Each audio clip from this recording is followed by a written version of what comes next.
வணக்கம் அன்பனீர்களே. இந்த அற்புதமான நேரலைக்கு வரக்கூடிய அனைத்து நல்ல உள்ளங்களுக்கும் வணக்கங்கள் மற்றும் வாழ்த்துக்கள். தொடர்ந்து நம்ம பார்த்துட்டு இருக்கிற எல்லா பதிவுகளும் உங்கள் வாழ்வில் நல்லதை கொண்டு வந்து சேர்த்துட்டு இருக்குன்னா, இந்த நல்லதை எதிர்பார்த்ததே நீங்கள் தான். அப்போ இந்த நல்ல விஷயங்கள் நிச்சயமாக உங்களை தானே வந்தடையும்.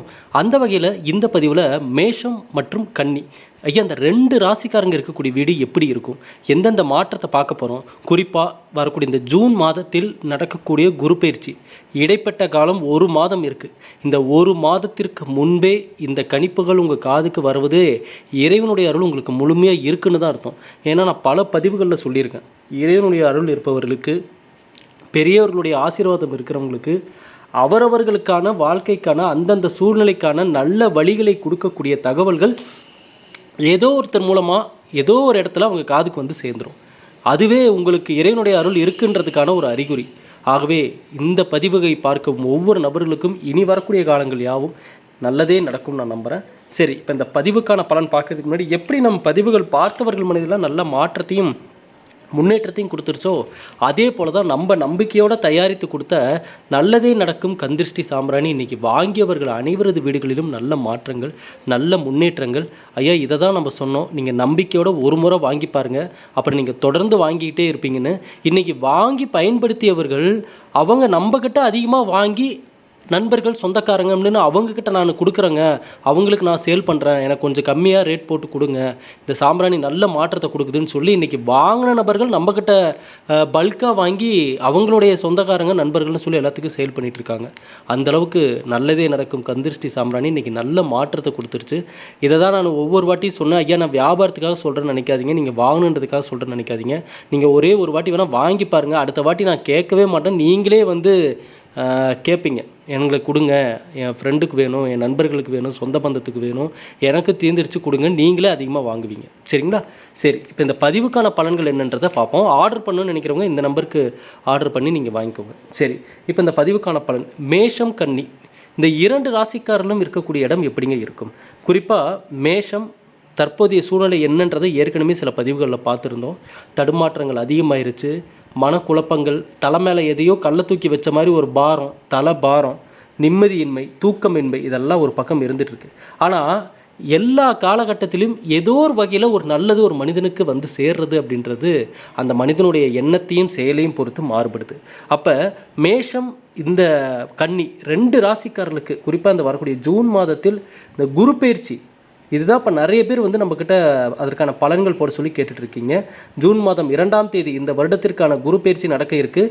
சனி பயிற்சி 2 வருடங்களுக்கு ஒரு முறையும், ராகு பயிற்சி 18 மாதங்களுக்கு ஒரு முறையும், குரு பயிற்சி 12 மாதங்களுக்கு ஒரு முறையும் நடைபெறுது. சரிங்களா? வருடாந்திர கிரகங்களான சனி, ராகு, கேது, குரு ஆகிய 3 கிரகங்களின் பயிற்சி தாங்க மிக மிக முக்கியத்துவம் வாய்ந்ததாக பார்க்கப்படுது. ஒரு மனிதனுடைய வாழ்வில் இந்த 3 கிரகங்களினுடைய தாக்கம் மிகப்பெரிய அளவு இருக்கும். அந்த மனிதனுடைய லைஃப்பை திசை திருப்பும். அதாவது ஒரு டர்னிங் பாயிண்ட்டுன்னு சொல்லுவாங்க பாருங்கள், அது இந்த 3 பயிற்சிகளில் ஒரு பயிற்சி நிச்சயமாக அவர்களுக்கு ஒரு மிகப்பெரிய மாற்றத்தை கொடுக்கும். அதில் பலருக்கும் அது சோதனையை கொடுக்கக்கூடிய காலமாக இருக்கும், பலருக்கும் அது மிகப்பெரிய ஒரு வெற்றியை கொடுக்கக்கூடிய காலமாகவும் அவரவர்கள் ஜாதகப்படி இது அமையுது. அப்போ ஜூன் மாதம் 2ஆம் தேதி கடகராசியின் வீட்டில் உச்ச குருவாக அமரும் குரு பகவான் 3 மாதம் கழித்து சிம்மம் வீட்டிற்கு செல்கிறார். அங்கு 3 மாதம் இருந்துவிட்டு மீண்டும் கடகத்திற்கு வருகிறார். அதிசார குரு பயிற்சியாக இருந்தாலும் முதலில் உச்சம், பிறகு நட்பான நிலை என்ற வகையில் இந்த குரு பகவான் பெரும்பாலும் நன்மைகளை தான் கொடுக்க இருக்கார். அப்போ இந்த குரு பயிற்சி மேசராசிக்காரர்களுக்கு எப்படிப்பட்ட மாற்றத்தை கொடுக்கும் அப்படின்றத இங்கே நம்ம கவனிக்க வேண்டிய விஷயம். அதே நேரத்தில் கன்னி ராசிக்காரங்களும் கூட இருக்காங்கன்றப்ப அங்கே எப்படி மாற்றங்கள் உருவாகும் அப்படின்றதையும் இங்கே நம்ம யோசிக்கணும். மேஷராசினரை பொறுத்தளவுக்கு இந்த ஆண்டில் நடைபெறக்கூடிய குரு பயிற்சி உங்களுக்கு கண்டிப்பாக தற்பொழுது இருக்கக்கூடிய சோதனை காலத்தில் ஓரளவுக்கு நல்லதை கொடுக்கக்கூடிய, நிம்மதி பெருமூச்சு விடக்கூடிய, ஒரு தெளிவான பாதையை காட்டக்கூடிய ஒரு அமைப்பை ஏற்படுத்தி கொடுக்கும். அந்த வெளியூர் வேலை இதுதான் இங்கே கவனிக்க வேண்டிய விஷயம். இடமாற்றம் இது வந்து மேஷராசிக்காரர்களுக்கு இந்த காலகட்டம், அதாவது எப்போனா ஜூன் மாதத்திற்கு பிறகு வேலை சார்ந்து நீங்கள் இடம்பெயர்வதற்கான சூழ்நிலைகள் உருவாகுங்கய்யா. இதை வந்து நீங்கள் உங்களுக்கு பாசிட்டிவாக மாற்றிக்கோங்க, நல்ல ஒரு மாற்றமாக இதை பார்த்துக்கோங்க. ஏன்னா இந்த இடமாற்றம் என்பது வரும்பொழுது பார்த்திங்கன்னா பெரும்பாலும் மனிதர்கள் கவனிக்க வேண்டிய விஷயம் என்னென்னா, இந்த இடமாற்றம் நமக்கு முன்னேற்றத்தை கொடுக்குமா அப்படின்றதான் இங்கே எல்லாருமே கவனிக்கிறாங்க. அங்கே நல்ல மாற்றம் ஏன்னா இப்போது ஒரு இடத்துக்கு மாறுறோம் அப்படின்னா போகிற இடம் நமக்கு இப்போ இருந்த முன்னேற்றத்தை விட நல்ல முன்னேற்றத்தை கொடுக்கக்கூடிய இடமா இருக்கணும் அப்படின்றதான் எல்லாருமே எதிர்பார்க்கக்கூடிய ஒரு விஷயம். அப்போ மேசராசிக்காரர்களுக்கு இந்த வாட்டி அப்படி கிடைக்குமான்னு சொல்லி கேட்டிங்கன்னா, நீங்கள் நல்லதை எதிர்பார்த்து முன்னேற்றம் கிடைக்கணும்னு நினைக்கக்கூடிய மேசராசிக்காரங்க இந்த காலகட்டம் கண்டிப்பாக உஷாராக இருக்கணும், எச்சரிக்கையாக இருக்கணும், விழிப்புணர்வோடு இருக்கணும். அலட்சியம் இந்த காலகட்டத்தில் உங்களுக்கு மிகப்பெரிய ஒரு தொந்தரவாகவே இருக்கும் மேசராசிக்காரர்களுக்கு. ஏன்னா ஆரம்பத்தில் சின்ன சின்ன விஷயமா தெரியறது கூட போக போக பார்த்திங்கன்னா அது உங்களுக்கு பெரிய ஒரு தாக்கத்தை ஏற்படுத்தும். குறிப்பாக இப்போ கன்னிராசிக்காரங்க இருக்காங்க அப்படின்னா பாருங்கள், அவங்களுக்கு அந்த இந்த வரக்கூடிய மே மாதம் 1ஆம் தேதி ராசிநாதன் பாருங்கள் 8ஆம் இடத்திற்கு மாறினாலும் நீசத்தில் இருந்து வெளிவருவது நல்ல அமைப்பு தான். குரு ராகு 6-10 இடங்களில் இருப்பது தொழிலில் நல்ல அமைப்பை ஏற்படுத்தி கொடுக்கும். குறிப்பாக மறைமுகமாக எதிரிகளை நீங்கள் வெற்றி கொள்ளக்கூடிய யோகத்தை கொடுக்கும் இந்த நேரத்தில். அதுவும் பாக்கியாதிபதி சுக்கிரன் 9ஆம் இடத்தில் இருப்பது தந்தை வழியில் உங்களுக்கு நன்மைகளை கொண்டு வந்து கொடுக்கும். சொத்துக்கள் சார்ந்து சில முக்கிய மாற்றங்கள் ஏற்படும். பாகப்பிரிவினையில் இருந்த பிரச்சனைகள் சரியாவதற்கான சூழ்நிலைகளை உருவாக்கும். குறிப்பாக உழைப்புக்கேற்ற ஊதியம் இந்த காலகட்டத்தில் கிடைக்கும். அப்போ கன்னிராசிக்காரர்களுக்கு இந்த காலகட்டம் கவனிக்க வேண்டிய விஷயங்கள் என்னென்னா, மன ரீதியான குழப்பம் இல்லாமல் பார்த்துக்க வேண்டியது மட்டும்தான் உங்களுடைய கடமை இந்த நேரத்தில். ஏன்னா ஒவ்வொரு ராசிக்காரருடைய வாழ்க்கை முறையை நம்ம பற்றி பேசும்பொழுதும் நம்ம இதில் குறிப்பாக கன்னிராசிக்காரங்களுக்கு நான் ஏற்கனவே சொல்லியிருக்கேன், பல பதிவுகளில் சொல்லியிருக்கேன், மனம் இளகிய நபர்கள் தான் இந்த கன்னிராசிக்காரங்க.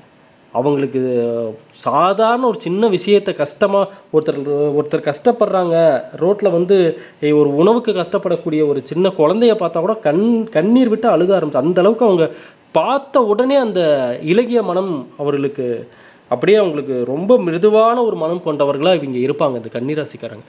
அப்போ அதிகமாகவே சென்டிமெண்ட்டோடு இருக்கக்கூடிய நபர்கள் தான் இந்த கன்னிராசிக்காரங்க. அப்போ அவர்களுக்கு இந்த காலகட்டம் மேசராசிக்காரங்க பக்கத்தில் இருக்காங்கன்னா பாருங்கள், மேசராசிக்காரங்க திடீர்னு கோவம் வந்து இப்போ திட்டிகிட்டு இருப்பாங்க, சண்டை போட்டுட்டு இருப்பாங்க. கன்னிராசிக்காரங்க என்னென்னா எப்படி சொல்கிறது, எல்லா திட்டையும் வாங்கிக்கிட்டு எல்லா விஷயத்தையும் பொறுத்துக்கிட்டு கண்களில் கண்ணீர் தேங்கி நிற்கக்கூடிய சில நேரத்தை சில சூழ்நிலைகளை இவங்க எதிர்கொள்வாங்க. கன்னிராசிக்காரர்களோட உள்ள ஒரு ப்ளஸ்ஸும் அதுதான், மைனஸும் அதுதான். என்னென்னு கேட்டிங்கன்னா, அன்பு பாசத்தால் ஒருத்தரை வெற்றி பெற்று விடுவார்கள். அதே அன்பு பாசத்தால் சில நேரத்தில் இல்லை பல நேரத்தில் மனசு உடஞ்சி போய் உட்காந்துருவாங்க.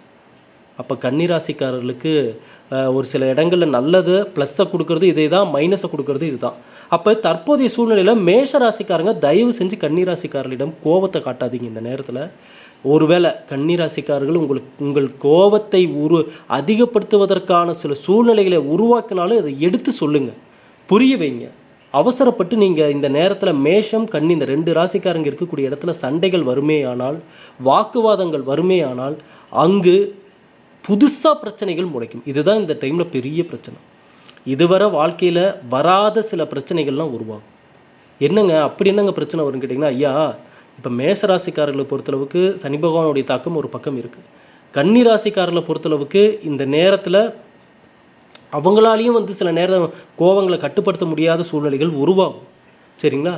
அப்போ 2 பக்கமும் நெருப்புன்னா எப்படி இருக்கும், அது இன்னும் கொழுந்து விட்டு எரியும். அப்படின்ற மாதிரி இந்த பக்கமும் கோவம் வருது, இந்த பக்கமும் திடீர்னு கோவப்படுறாங்க. அப்படின்றப்ப அங்கே ஒரு நேரம் மாதிரி ஒரு நேரம் இருக்காது. அப்போ என்னப்பா இவ்வளோ நாளாக இவங்களுக்குள்ளே சண்டையே இல்லை, இன்றைக்கி இப்படி சண்டை போடுறாங்க அப்படின்னு மற்றவங்க பார்த்து வியக்கக்கூடிய சில சூழ்நிலைகளும் இந்த நேரத்தில் உருவாக்க வாய்ப்பு இருக்குது.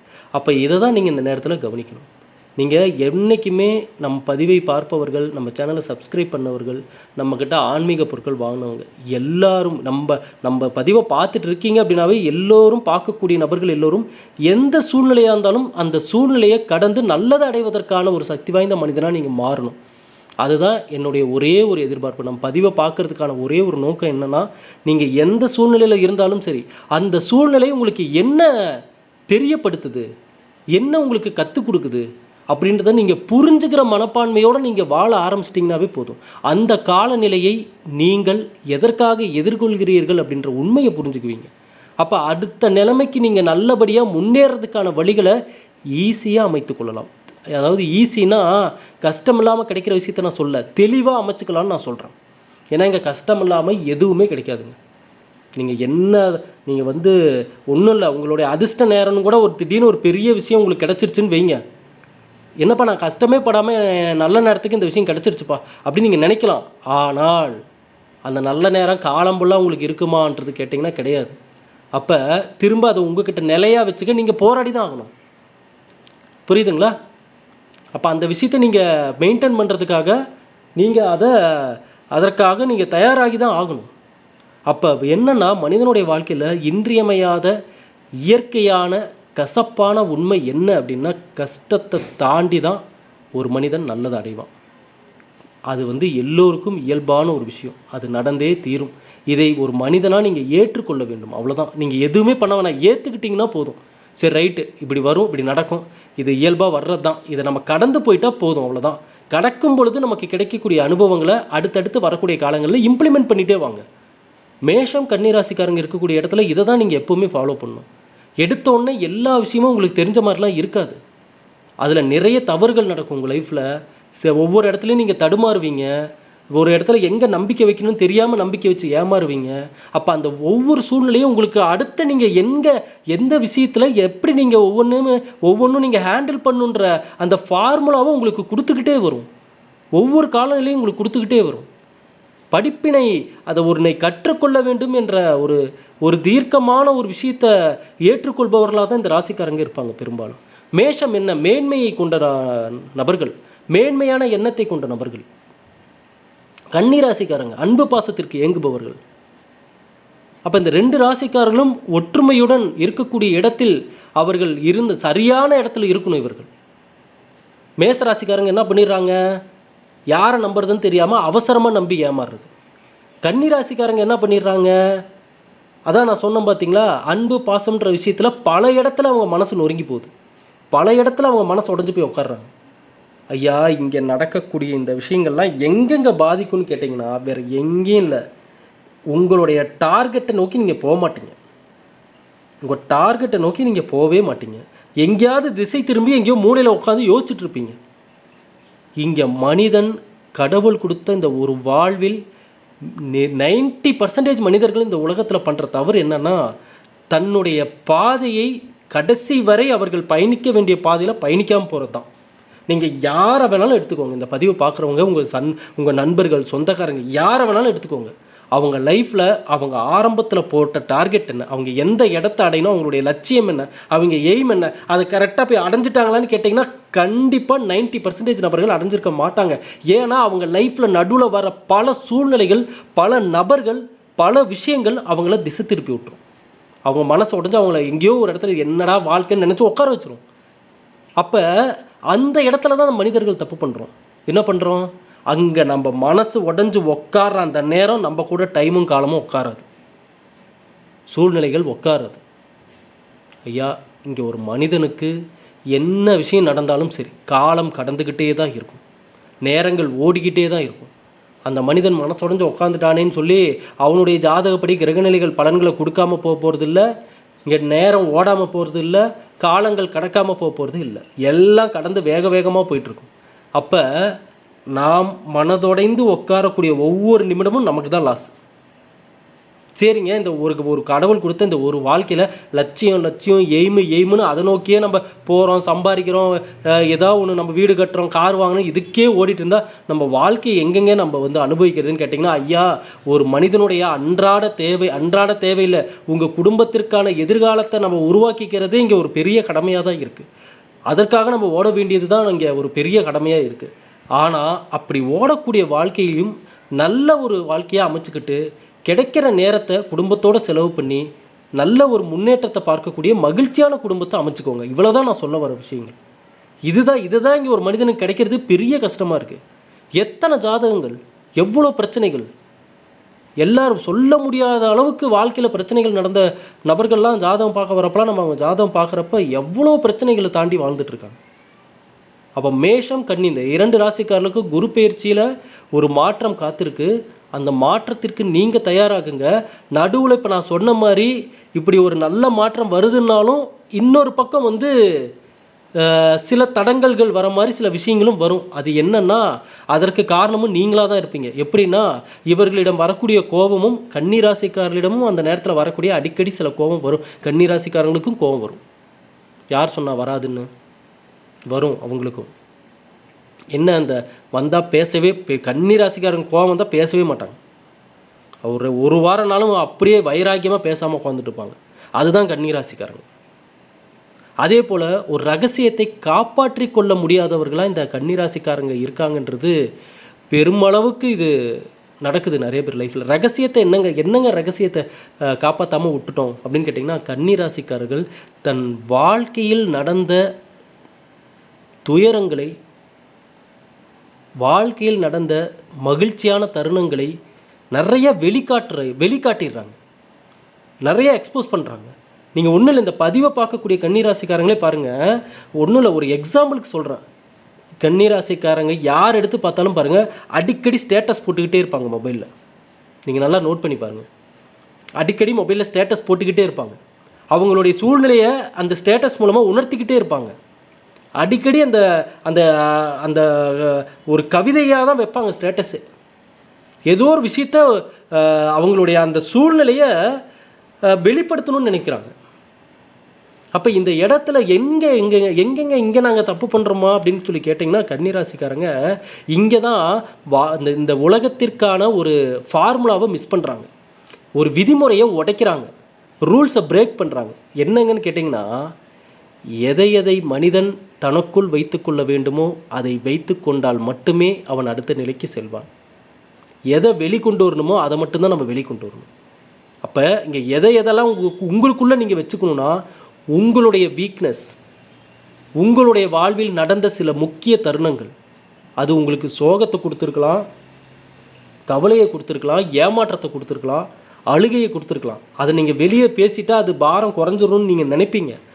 ஆனால் இந்த மாதிரி நீங்கள் உங்கள் வாழ்வில் நடந்த நெகட்டிவான விஷயங்களை எந்த அளவுக்கு வெளியே பேசுகிறீங்களோ அது காற்றில் கலந்து அது அடிக்கடி உங்கள்கிட்டயே தான் வந்து உங்கள் மைண்டை டிஸ்டர்ப் பண்ணிக்கிட்டே இருக்கும். இங்கே ஒரு விஷயத்தை நீங்கள் வெளியில் சொல்லாமல் செய்கிறதுக்கும் சொல்லிட்டு செய்கிறதுக்கும் நிறைய வித்தியாசங்கள் இருக்குது. அந்த இடத்துல தான் எனக்கு தெரிஞ்சு நிறைய கன்னிராசிக்காரங்க பிரச்சனையே என்னென்னா, தன்னை திறந்த புத்தகம் மாதிரி காட்டிடுறாங்க. எப்போ என்ன ஆகுது, பழகக்கூடிய நபர்கள், பேசக்கூடிய நபர்கள்லாம் இவங்களை ஈஸியாக எடை போட்டுடுறாங்க. ஓ, இவங்க இப்படி தானா, இந்த இடத்துல அடித்தா விழுந்துருவாங்க, இவங்களை இப்படி ஹேண்டில் பண்ணால் நம்ம பயன்படுத்திக்கலாம் அப்படின்னு சொல்லி கன்னிராசிக்காரங்களா அழகாக எடை போட்டுடுறாங்க.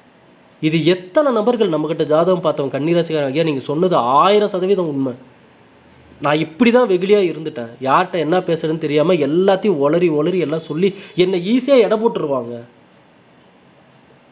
நீங்கள் இதிலெல்லாம் ரொம்ப கேர்ஃபுல்லாக இருக்கணும். ஏன்னா இதெல்லாம் மேலோட்டமாக நம்ம இதெல்லாம் என்னங்க ஒரு பெரிய விஷயமா நம்ம நினைக்கிறோம். ஆனால் உண்மையை சொல்லணுன்னா, உங்களுடைய லைஃப்பில் இந்த பதிவை பார்க்கக்கூடியவர்கள் கூட நான் உண்மையிலுமே நான் சொல்கிறேன், இது எந்த அளவுக்கு உண்மைன்னு நீங்கள் பாருங்கள். உங்கள் லைஃப்பில் நீங்கள் எதெல்லாம் சாதாரண சின்ன விஷயம் நினச்சிங்களோ அதுதான் உங்கள் வாழ்வில் பெரிய மாற்றத்தை ஏற்படுத்தியிருக்கும், பெரிய ஒரு இக்கட்டான சூழ்நிலை கொண்டு போய் விட்டுருக்கும். சின்ன விஷயங்கள் கவனிக்க, பெரிய விஷயத்தை விட சின்ன விஷயந்தான் உங்களுக்கு பெரிய அளவுக்கு மாற்றத்தை கொடுத்துருக்கோம், ஒரு சரிவை கொடுத்துருக்கோம். இது எல்லாமே கன்னிராசிக்காரங்க புரிஞ்சுக்கணும், சரிங்களா? குறிப்பாக இந்த காலகட்டம் திரும்ப சொல்கிறேன், மேசராசிக்காரங்க கோபத்தை கண்ட்ரோல் பண்ணிக்கோங்க. அதை தேவையில்லாமல் கன்னிராசிக்காரங்க மேலே காட்டாதீங்க. கன்னிராசிக்காரங்க திடீர்னு வர கோபத்தையும் இவங்ககிட்ட காட்டாதீங்க. வாக்குவாதத்தை கொண்டு வராதிங்க. நடுவில் இன்னொருத்தரை பஞ்சாயத்து பண்ணுறதுக்கு குடும்பத்துக்குள்ளே விடாதீங்க. தயவு செஞ்சு நம் பதிவை பார்க்கும் எந்த நபர்களாக இருந்தாலும் வீட்டில் ஒரு சண்டையா, ஒரு பிரச்சனையா, உங்களுடைய குடும்பத்தின் மகிழ்ச்சி எவ்வளோ முக்கியம்னு உங்களுக்கு தான் தெரியும். உங்கள் லைஃபோட ஒவ்வொரு நிமிடமும் எவ்வளோ முக்கியம்னு உங்களுக்கு தான் தெரியும். இங்கே இன்னொருத்தரை உள்ளே விட்டு நீங்கள் வீட்டுக்குள்ளே ஏதாவது அவங்க நல்லது சொல்ல வராங்க, அட்வைஸ் பண்ண வராங்க, பஞ்சாயத்து பண்ண வராங்கன்னு உள்ளே விட்டிங்கன்னா அங்கே இன்னும் மிகப்பெரிய பிளவுகள் ஏற்படும். ஏன்னா உங்களை விட உங்கள் லைஃபு வேறு யாருக்கும் முக்கியம் இல்லை. இதை புரிஞ்சுக்கிட்டிங்கனாவே போதும். ஆகவே கடவுள் கொடுத்த இந்த ஒரு வாழ்க்கையை, இந்த வீடியோவுக்கு நீங்கள் லைக் பண்ணணும், ஷேர் பண்ணணும்லாம் நான் சொல்லலை. இன்றைக்கி நம்ம சேனல் 11 லட்சம் சந்தாதாரில் கடந்து வெற்றி நடை போட்டுட்ருக்குன்னா, இப்போ நம்ம கொடுத்த இத்தனை கணிப்புகளும் வெறும் ஜோதிட ரீதியாக மட்டும் கிடையாது. ஜோதிடத்தின் தாண்டிங்க நிறைய விஷயங்களை நம்ம சொல்லியிருக்கோம், ரியலைஸ் பண்ணி சொல்லியிருக்கோம். ப்ராக்டிக்கலாக நடக்கக்கூடிய விஷயங்களை இந்த கிரகநிலைகள் பலன்களோடு கனெக்ட் பண்ணி நிறைய விஷயங்கள் கொடுத்துருக்கோம். அதனால தான் அது பார்த்தவங்க எல்லாருக்குமே கரெக்டாக அது ஆக்டிவேட் ஆகிருக்கு, கரெக்டாக அவங்களுக்கு மேட்ச் ஆகிருக்கு, அது கரெக்டாக ஃபாலோ பண்ணுறாங்க, நல்லதை அடைகிறாங்க. இத்தனை வருடமாக நம்ம கொடுத்த பதிவுகள்னால நம்ம மேலே நிறைய நம்பிக்கை வந்திருக்கு, எல்லோருக்கும் நிறைய மரியாதை வச்சுருக்காங்க. தொடர்ந்து ஜாதகங்கள் பார்த்துட்டு இருக்கிறாங்க. ஆன்மீக பொருட்கள் எவ்வளோ பேர் வாங்கிட்டு இருக்காங்க. நிறைய நபர்கள் வீட்டிலேருந்தே பிஸ்னஸ் பண்ணணும்னு நம்மக்கிட்ட இந்த மாதிரி ஆன்மீக பொருட்களை வாங்கி வெளியில் இந்த நம்ம கொடுக்கக்கூடிய நல்லதே நடக்கும் கந்திசை சாம்பிராணி எவ்வளோ பேர் வாங்கி வெளியே விற்றுட்ருக்காங்க. ஐயா, நான் என்னால் முடிஞ்சதை நான் வந்து ஒரு வெளியே நான் 4 பேர்த்துக்கு சேல் பண்ணி அது மூலமாக நான் கொஞ்சம் வருவாய் பார்க்குறேன்னு சொல்லி கேட்டு வாங்கி விற்கிறாங்க. அப்போ அந்தளவுக்கு நம்ம கொடுத்த பதிவுகள், கணிப்புகள், பொருட்கள், ஆன்மீக பொருட்கள் எல்லாமே இன்றைக்கி நல்ல மாற்றத்தை கொடுத்துருக்கு. ஆகவே நீங்களும் நல்லதே நினைங்க, நல்லதே நடக்கும். இந்த குரு பயிற்சி நல்ல விதமாக அமைச்சுக்கோங்க. இனியாவும் நல்லதே நடக்கட்டும். நன்றி, வணக்கம்.